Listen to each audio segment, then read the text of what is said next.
ಸತ್ಪುರದ ದಟ್ಟ ಕಾಡುಗಳಲ್ಲಿ ಸಾಕಷ್ಟು ದೆವ್ವಗಳು ವಾಸಿಸುತ್ತಿದ್ದವು.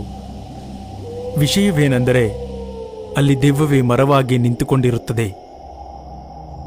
ಮತ್ತೆ ಯಾವುದೇ ಮನುಷ್ಯ ಆ ಮರದ ಬಳಿ ಹೋದರೂ ಮರದ ಕೊಂಬೆ ಬೆಳೆಯುತ್ತಿರುತ್ತದೆ. ಮತ್ತೆ ಒಂದೇ ಏಟಿಗೆ ಕತ್ತನ್ನು ಹಿಸುಕಿ ಕೊಂದು ಹಾಕುತ್ತದೆ. ಮತ್ತೆ ನಂತರ ಅವನ ರಕ್ತವನ್ನು ಕುಡಿಯುತ್ತದೆ. ಅದರ ಭಯದಿಂದ ಕಾಡಿನೊಳಗೆ ಯಾವ ಮನುಷ್ಯನೂ ಹೋಗುವುದಿಲ್ಲ.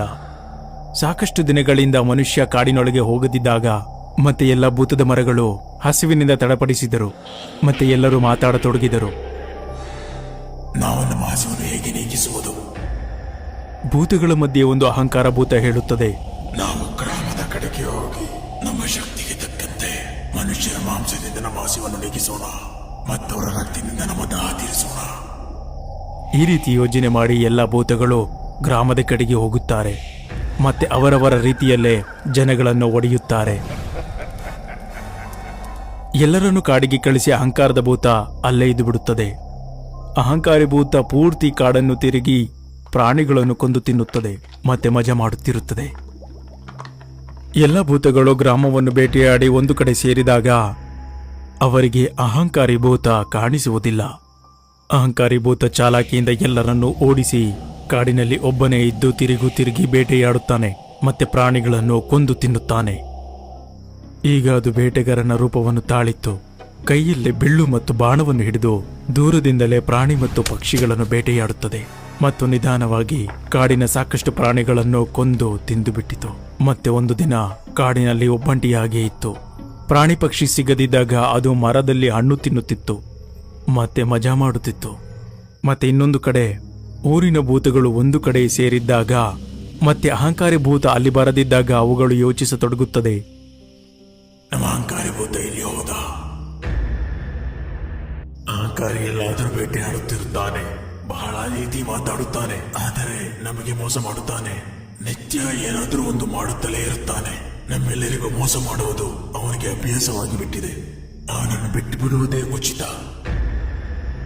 ಇಲ್ಲ, ಅಹಂಕಾರಿ ಭೂತ ಏನು ಬೇಕೋ ಅದು ಮಾಡಲಿ, ಅವನನ್ನು ಬಿಡುವುದು ಉಚಿತವಲ್ಲ. ನಮ್ಮೆಲ್ಲರಿಗಿಂತಲೂ ಅವನೇ ಹೆಚ್ಚಿನ ತಾಕತ್ತಿನವನು. ಒಂದು ವೇಳೆ ಯಾವುದೇ ಘಟನೆಯಾದರೂ ಆಗ ಅವನು ನಮ್ಮ ಕೆಲಸಕ್ಕೆ ಆಗುತ್ತಾನೆ. ಬೇರೆ ಭೂತ ಹೇಳಿದ ನಂತರ ಎಲ್ಲರೂ ಅವನ ಮಾತನ್ನು ಕೇಳುತ್ತಾರೆ. ಮತ್ತೆ ಅಹಂಕಾರಿ ಭೂತವನ್ನು ಹುಡುಕಲು ಹೋಗುತ್ತಾರೆ. ಗ್ರಾಮದಲ್ಲೆಲ್ಲೂ ಸಿಗುವುದಿಲ್ಲ. ಅದಕ್ಕಾಗಿ ಕಾಡಿನಲ್ಲಿ ಹುಡುಕುತ್ತಾರೆ. ಎಲ್ಲ ಭೂತಗಳು ಕಾಡಿನೊಳಗೆ ಬರುವುದನ್ನು ಅಹಂಕಾರಿ ಭೂತ ನೋಡುತ್ತದೆ ಮತ್ತೆ ಅವರ ಬಳಿ ಹೇಳುತ್ತದೆ, ಈ ಪೂರ್ತಿ ಕಾಡು ನನ್ನದು. ನೀವು ಗ್ರಾಮದ ಕಡೆಗೆ ಹೋಗಿ. ಈಗಾಗಲೇ ನಮ್ಮ ಜನಸಂಖ್ಯೆ ಹೆಚ್ಚಾಗಿ ಹೋಗಿದೆ. ಎಲ್ಲ ಜನ ಒಂದೇ ಕಡೆ ಇರುವುದು ಸರಿಯಿಲ್ಲ.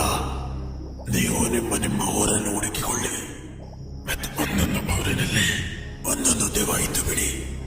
ನಂತರ ಸಮ್ಮತಿಯಿಂದ ಇರಬಹುದು. ಇಲ್ಲ, ಅಹಂಕಾರಿ ಒಗ್ಗಟ್ಟಿನಲ್ಲಿ ಬಲವಿದೆ. ಒಂದು ವೇಳೆ ಏನಾದರೂ ತೊಂದರೆ ಬಂದರೆ ಆಗ ನಾವೆಲ್ಲರೂ ಕೂಡಿ ಅದನ್ನು ಎದುರಿಸಬಹುದು. ಒಂದು ವೇಳೆ ನಾವೆಲ್ಲರೂ ಬೇರೆ ಬೇರೆಯಾದರೆ ನಾವು ತೊಂದರೆಗೀಡಾಗುತ್ತೀರಿ. ನೀನು ನನಗೆ ಕಲಿಸುತ್ತೀಯಾ? ಭೂತ ಎಂದಿಗೂ ತೊಂದರೆಗಾಗುವುದಿಲ್ಲ. ಜನಗಳ ಶಕ್ತಿಗಿಂತ ನಾವೇನು ಕಡಿಮೆ ಇಲ್ಲ.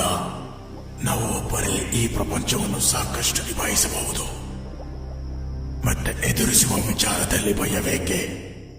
ಹೇಗೆ ಎದುರಿಸುವ ಸಮಯ ಬರುತ್ತದೆ, ನಾವು ಹಾಗೆ ಎದುರಿಸೋಣ. ಚಿಂತೆ ಪಡುವುದರಿಂದ ನಾನು ಒಬ್ಬನೇ ಆಗುತ್ತೇನೆ. ಇಲ್ಲ, ನಾನು ಇವತ್ತು ನಿಮ್ಮ ಕಥೆಯನ್ನು ಕೇಳೋದಿಲ್ಲ. ನಾನು ನಿಮ್ಮ ಜೊತೆಗೆ ಇರ್ತೇವೆ. ಆಗಲೇ ಮತ್ತೆ ಕಾಡಿಗೆ ಬಂದು ಬಿಡಿ. ಈ ರೀತಿ ಎಲ್ಲ ಭೂತಗಳು ಮತ್ತೆ ಕಾಡಿನಲ್ಲೇ ಇರುತ್ತದೆ ಮತ್ತೆ ಮರದ ರೂಪವನ್ನು ತಾಳುತ್ತದೆ. ಎಂದಾದರೂ ಪಕ್ಷಿ ಮರದ ಮೇಲೆ ಕೂತಾಗ ಆಗ ಭೂತದ ದೆವ್ವ ಅದನ್ನು ಒಡೆದು ತಿನ್ನುತ್ತದೆ. ಒಂದು ವೇಳೆ ಯಾವುದೇ ಪ್ರಾಣಿ ಮರದ ಹತ್ತಿರ ಹೋದಾಗ ಮರದ ಕೊಂಬೆ ಬೆಳೆಯುತ್ತದೆ ಮತ್ತೆ ಪ್ರಾಣಿಯನ್ನು ಹಿಡಿದು ತಿನ್ನುತ್ತದೆ. ಈ ಘಟನೆ ಸಾಕಷ್ಟು ದಿನಗಳವರೆಗೆ ನಡೆಯುತ್ತದೆ. ಒಂದು ದಿನ ಅಹಂಕಾರಿ ಭೂತ ಯೋಚಿಸಿತು, ನಾನು ಎಲ್ಲ ಭೂತಗಳನ್ನು ಒಡೆದು ಪೂರ್ತಿ ಕಾಡನ್ನು ಕಬಳಿಸುತ್ತೇನೆ. ಹೇಗೆ ಯೋಚಿಸಿ ಅಹಂಕಾರಿ ಭೂತ ಪೂರ್ತಿ ಕಾಡಿಗೆ ಬೆಂಕಿಯನ್ನು ಹಚ್ಚುತ್ತದೆ. ಬೆಂಕಿ ಹಚ್ಚುತ್ತಿದ್ದಂತೆ ಕಾಡಿನ ಎಲ್ಲ ಮರಗಳು ಉರಿಯತೊಡಗುತ್ತದೆ. ಆ ಮರಗಳ ಜೊತೆಗೆ ಭೂತದ ಮರಗಳು ಸಹ ಉರಿದು ಹೋಗುತ್ತದೆ. ಮತ್ತೆ ಈ ರೀತಿ ಅಹಂಕಾರದ ಭೂತ ತನ್ನ ಎಲ್ಲ ಸೋದರರಿಗೆ ಒಡೆದು ಹಾಕುತ್ತದೆ ಮತ್ತೆ ಒಂಟಿಯಾಗಿ ಪೂರ್ತಿ ಕಾಡನ್ನು ರಾಜನ ರೀತಿಯಾಗಿ ಆಳುತ್ತದೆ.